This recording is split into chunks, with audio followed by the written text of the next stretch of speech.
Pues son dos cosas, ¿no? Una, que con la reforma energética, como ese era el distintivo del gobierno de entonces, como de todos los gobiernos neoliberales, se modificaron las leyes, se reformó la Constitución para darle el mismo tratamiento a las empresas particulares, sobre todo extranjeras, que a la Comisión Federal de Electricidad. Incluso hasta más privilegios para empresas particulares, como Iberdrola, por ejemplo, que a la Comisión Federal de Electricidad, algo que nunca había sucedido, porque la Comisión Federal de Electricidad es una empresa pública, se nacionaliza en 1960 la industria eléctrica para garantizar a los mexicanos el derecho a la electrificación. Se avanza por eso desde el gobierno del presidente López Mateos en la electrificación de todos los pueblos de México, cosa que no iban a hacer las empresas particulares.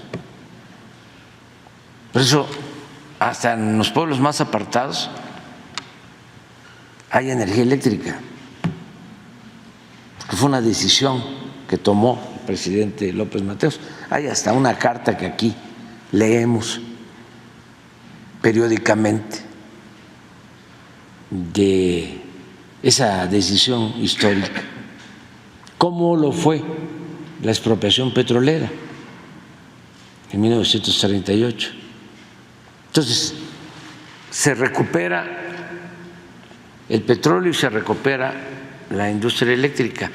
Y en el periodo neoliberal se apuesta de nuevo a la privatización, a la entrega del petróleo y a la entrega de la industria eléctrica. Entonces, se hacen esas reformas. Por eso se afecta a la Comisión Federal de Electricidad. El propósito era acabar con la Comisión Federal de Electricidad y dejar todo el mercado de la industria eléctrica a particulares. Si nosotros no hubiésemos llegado por voluntad del pueblo de México,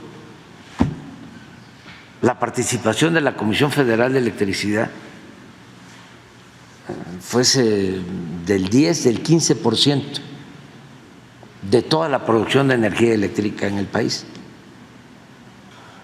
Ahora, con muchos esfuerzos, vamos a dejar a la Comisión Federal de Electricidad con un 54% del mercado y atendiendo sobre todo a los consumidores domésticos, a las viviendas, donde se otorgan subsidios. Por eso no ha aumentado el precio de la energía eléctrica en términos reales, nada que ver con España, con Estados Unidos, con otros países en donde está privatizada la industria eléctrica. Pero estamos desde hace tiempo remando contracorriente, primero por esta legislación que considera monopolio a la Comisión Federal de Electricidad y luego entonces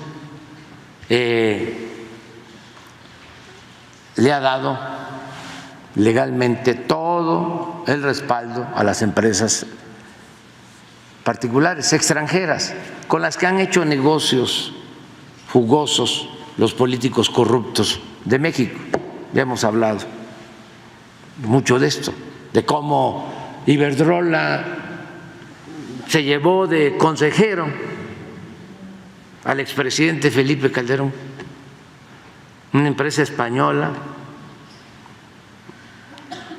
que fue impulsada y se convirtió en un monopolio privado en México, y llegó al descaro de contratar como empleado al expresidente de México, al que ostentaba la presidencia en el país. Entonces, eso por un lado. Por otro lado, el Poder Judicial entregado completamente a estos intereses particulares. Entonces, cada vez que hay una iniciativa para poner por delante el interés público y no permitir que predomine el lucro, cada vez que se busca proteger al pueblo, defender al pueblo, defender la economía popular en contra de estos ambiciosos, tienen de su parte al Poder Judicial. Y ayer lo que hicieron fue que echaron abajo la ley eléctrica que se propuso para darle más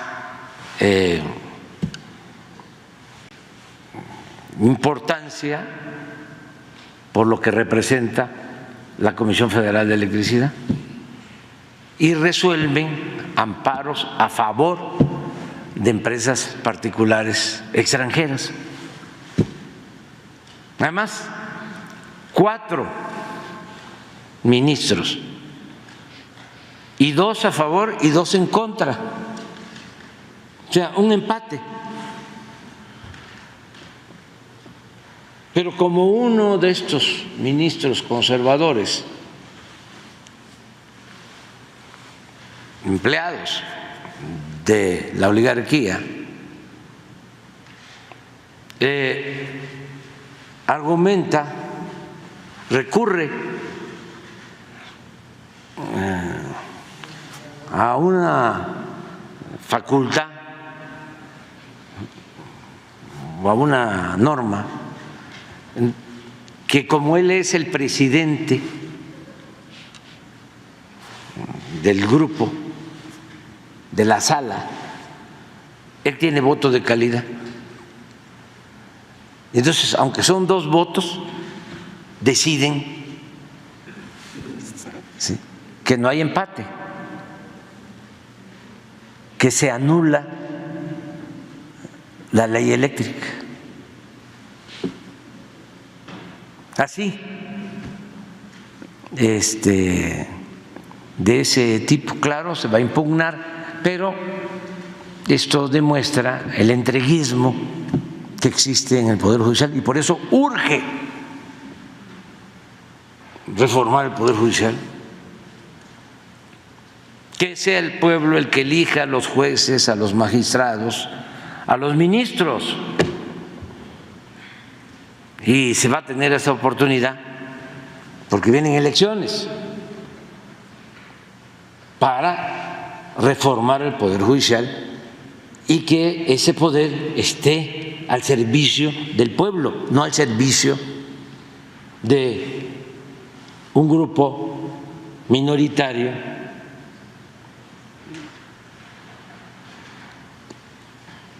al servicio de una oligarquía, de una minoría rapaz. Entonces, Eso es lo que sucedió ayer. Nosotros también ya estamos considerando el que voy a enviar en el paquete del día 5, pues una modificación a la Constitución para dejar la Constitución como estaba antes de la llamada reforma energética, dejarla como la dejó el presidente López Mateos, porque si no, imagínense,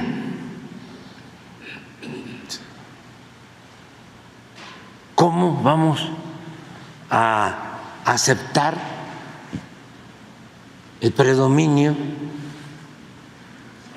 del poder particular por encima del poder público? Fue precisamente la segunda sala de la Suprema Corte la que declaró inconstitucional esta ley de la industria eléctrica. Entonces, ¿ustedes pueden impugnar todavía? Sí, sí hay. ¿Qué es lo que se puede hacer, va a seguir? Se puede hacer, se va a lograr. Hay un término ahí mismo. El problema es ese, que son juez y parte. ¿Mande? No se puede acudir, incluso hoy en la mañana me mandó el licenciado Bartlett, ¿sí?, un planteamiento, a ver si tienes ahí el texto, acerca de eso.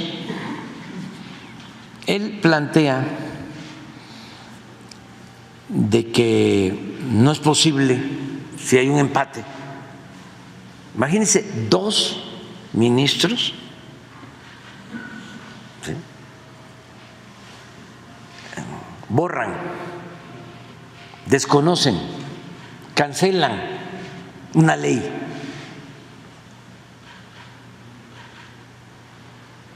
Dos. ¿Es traición a la patria, presidente? No, es abyección. Es que traición a la patria es un concepto de mayor rango.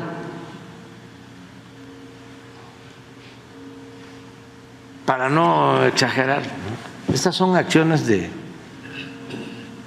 traidorzuelos, o sea.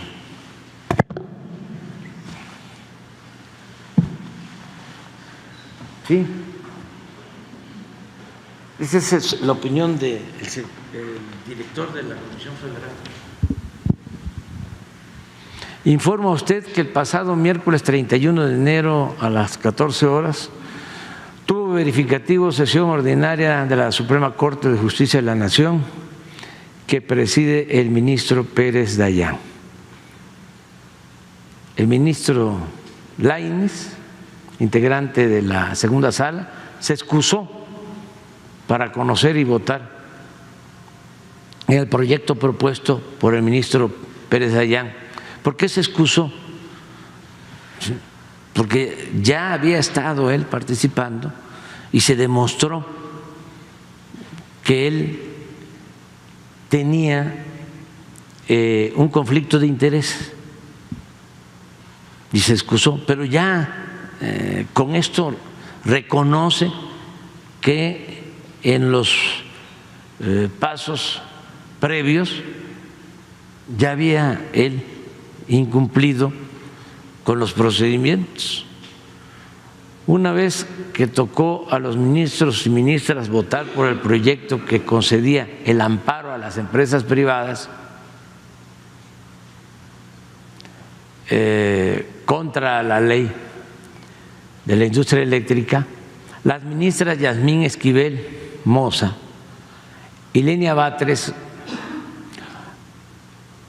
Guadarrama votaron en contra de la propuesta del ministro Pérez Dayán. Por su parte, el ministro Luis María Aguilar y el presidente Pérez Dayán votaron en favor de la concesión del amparo a las empresas privadas. Entonces la votación terminó en un empate de 2 votos a favor y 2 votos en contra del proyecto que ampara a las empresas. El ministro presidente Pérez Dayán, de manera indebida, según el licenciado Bartlett, y contraviniendo el artículo 17 de la Ley Orgánica del Poder Judicial Federal, manifestó que al tener voto de calidad por ser presidente de sala, votaba en favor de su propio proyecto. Lo anterior es una flagrante violación al procedimiento que debe regir en caso de empate en una votación de sala, en atención a que debió turnar el asunto a otro ministro o ministra para que resolviera lo conducente, por lo que esta determinación será atacada mediante el recurso correspondiente. Por lo que me preguntabas si se va. Para su conocimiento transcribo el artículo 17 de la Ley Orgánica del Poder Judicial Federal. Artículo 17. Las resoluciones en las salas se tomarán por unanimidad o mayoría de votos de las y los ministros presentes, quienes solo se abstendrán de votar cuando tengan impedimento legal. Si al llevarse a cabo la votación de un asunto no se obtuviere mayoría, él o la presidenta de la sala lo turnará a un nuevo ministro o ministra para que formule un proyecto de resolución que tome en cuenta las exposiciones hechas durante las discusiones. Esto es lo que dice la propia Ley Orgánica del Poder Judicial. Si a pesar de lo previsto en el párrafo anterior no se obtuviese mayoría al votarse el asunto, el presidente o la presidenta de la Suprema Corte de Justicia de la Nación nombrará por turno a una o un integrante de otra sala para que asista a la sesión correspondiente e